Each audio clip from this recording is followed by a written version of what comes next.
आपका स्वागत है आपके अपने YouTube चैनल सरकारी गुरुजी में। आज हम पढ़ने वाले हैं अंग्रेजी विषय का अध्याय 1, जिसका शीर्षक है माय मदर। वीडियो के अंत में अध्याय के कठिन शब्दों पर एक नज़र जरूर डालें, जो अंत में स्लाइड्स के रूप में उपलब्ध हैं। उन्हें आप वीडियो डिस्क्रिप्शन में भी देख सकते हैं। आइए पाठ की शुरुआत करते हैं। लेसन 1, माय मदर अर्थात मेरी माता, मेरी माँ।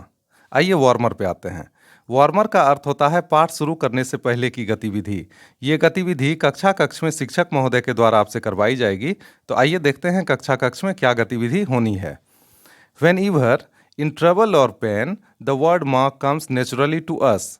जब कभी भी हम दर्द, मुसीबत या पीड़ा में होते हैं तो शब्द माँ जो है वो हमारे मुंह से सहज रूप से निकल आता है।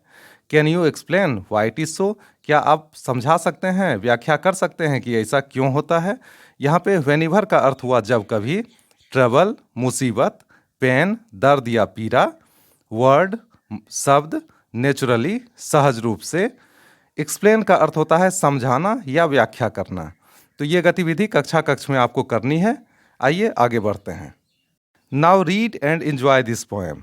आइए अब इस कविता को पढ़ते हैं और इसका आनंद लेते हैं। यहाँ पे नाउ का अर्थ हुआ अब, रीड पढ़ना, एंजॉय आनंद लेना, और पोएम का अर्थ हुआ कविता। Who sat and watched my infant head when sleeping on my cradle bed, and tears of sweet affection said, my mother. Who sat and watched my infant head? कौन बैठता था और निहारता था, देखता था मेरे सिर को जब मैं बच्चा था, जब मैं शिशु था? कौन मेरी देखभाल करता था? When sleeping on my cradle bed, जब मैं पालने वाले बिस्तर पर सोया हुआ होता था, तब कौन मेरे बगल में बैठता था? And tears of sweet affection said my mother, और कौन बहाता था प्यार भरे आंसू? कौन मेरे लिए प्यार भरे आंसू बहाता था और कौन मेरे लिए स्नेह भरे आंसू बहाता था? मेरी माता, मेरी माँ।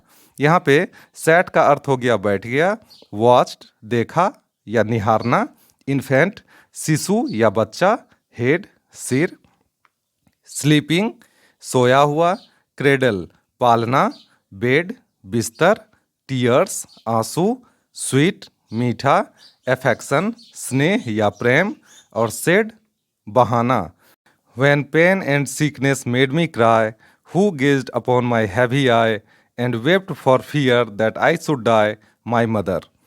When pain and sickness made me cry, जब दर्द और बीमारी मुझे रुला दिया करती थी, Who gazed upon my heavy eye, तब कौन मेरी भारी पलकों को, मेरी रोती हुई आंखों को टकटकी बांधकर देखा करता था? कौन मुझे एकटक निहारा करता था? And wept for fear that I should die, और कौन इस भय से रोता था, कौन इस डर से रो पड़ता था कि कहीं मेरी मृत्यु न हो जाए? माई मदर मेरी माता, मेरी माँ। यहाँ पे दर्द, पेन का अर्थ हुआ दर्द, सीकनेस रोग या बीमारी, क्राई रोना, गेज्ड टकटकी लगाकर देखना, हैवी भारी, और आई का अर्थ हुआ पलकें या आँख, फियर डर, डाई मृत्यु। आइए आगे बढ़ते हैं। Who ran to help me when I fell, and would some pretty story tell, or kiss the place to make it well, my mother. Who ran to help me when I fell? कौन मेरी मदद को दौड़ता था जब मैं गिर जाता था, जब मैं खेलते खेलते गिर जाता था, दौड़ते दौड़ते गिर जाता था?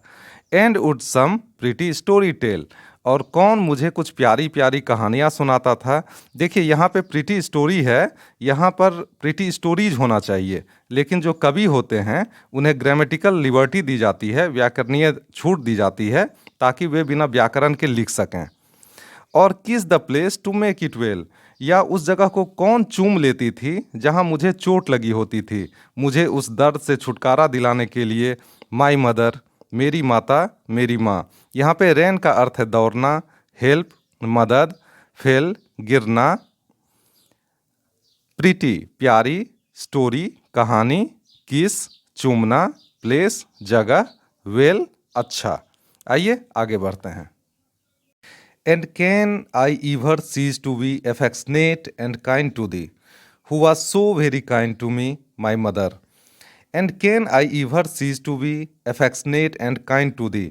क्या मैं कभी प्रेमपूर्ण और दयालु होने से अपने आप को रोक सकता हूँ, या मैं अपनी माता के लिए इतना दयालु ना रहूँ इतना प्रेमपूर्ण ना रहूं। Who was so very kind to me, my mother, जो मेरे लिए इतना ज़्यादा दयालु, इतना ज़्यादा स्नेहपूर्ण रहा हो, क्या मैं उसके लिए कभी अपने प्रेम को रोक सकता हूँ? माई मदर, मेरी माता, मेरी माँ।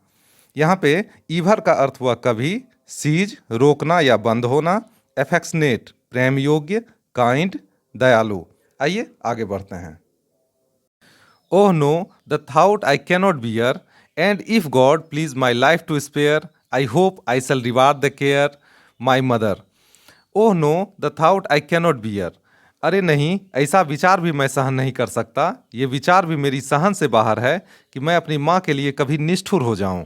And if God please my life to spare, अगर भगवान मेरे जीवन को बख्श दे, मुझे लंबी आयु दे, I hope I shall reward the care, मैं आशा करता हूँ कि मैं उनकी देखभाल का बदला उन्हें दे सकता हूँ। उन्होंने जो इतने लाड से मेरी देखभाल की है, मैं उसका प्रतिफल उन्हें दे सकता हूँ। माई मदर, मेरी माता, मेरी माँ। यहाँ पे थाउट का अर्थ हुआ विचार, बियर सहन करना, स्पेयर बख्श देना या छोड़ देना, रिवार्ड बदला या प्रतिफल, होप आशा, और केयर का अर्थ है देखभाल। आइए आगे बढ़ते हैं। When thou art old, feeble and grey, my healthy arm shall be the stay, and I will soothe the pains away, my mother. When thou art old, feeble and grey, जब तुम बूढ़ी हो जाओगी, जब तुम कमज़ोर हो जाओगी और जब तुम्हारे बाल सफ़ेद हो जाएंगे, my healthy arm shall be the stay, तो मेरी स्वस्थ और मजबूत भुजाएं तुम्हारा सहारा बनेंगी। And I will soothe the pains away, और मैं तुम्हारे दर्द को, तुम्हारे कष्ट को कम करूँगा, मैं तुम्हारी परेशानी को हर लूँगा। माई मदर, मेरी माता, मेरी माँ। यहाँ पे दाव यू है, आर्ट आर है, और ओल्ड का अर्थ हुआ बूढ़ा, फीवल कमज़ोर, ग्रे भूरा या सफ़ेद बाल, हेल्दी स्वस्थ, सूद पीड़ा कम करना, पेंस दर्द, और अवे का अर्थ हुआ दूर। ये कविता जो है ये लिखा गया है एन टायलर के द्वारा। आइए अब शब्दकोश पे आते हैं। ग्लोसरी का अर्थ होता है शब्दकोश। तो पाठ में जितने भी कठिन शब्द हैं वो सभी यहाँ पे हैं। इनके अलावा और जो भी शब्द हैं उन्हें मैंने वीडियो डिस्क्रिप्शन में और वीडियो के अंत में स्लाइड्स के रूप में डाल दिया है, आप उन्हें वहाँ भी देख सकते हैं। आइए अब कठिन शब्दों को देखें। वॉच्ड निहारती थी, इन्फेंट बच्चा या शिशु, क्रेडल पालना, सिकनेस बीमारी, गेज ताकना, एकटक देखना, प्रीटी सुंदर, सीज बंद होना, बियर सहना, स्पेयर बचना, फीवल दुर्बल।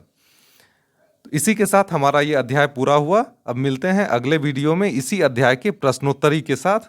तब तक के लिए स्वस्थ रहिए, मस्त रहिए। आपका बहुत बहुत धन्यवाद।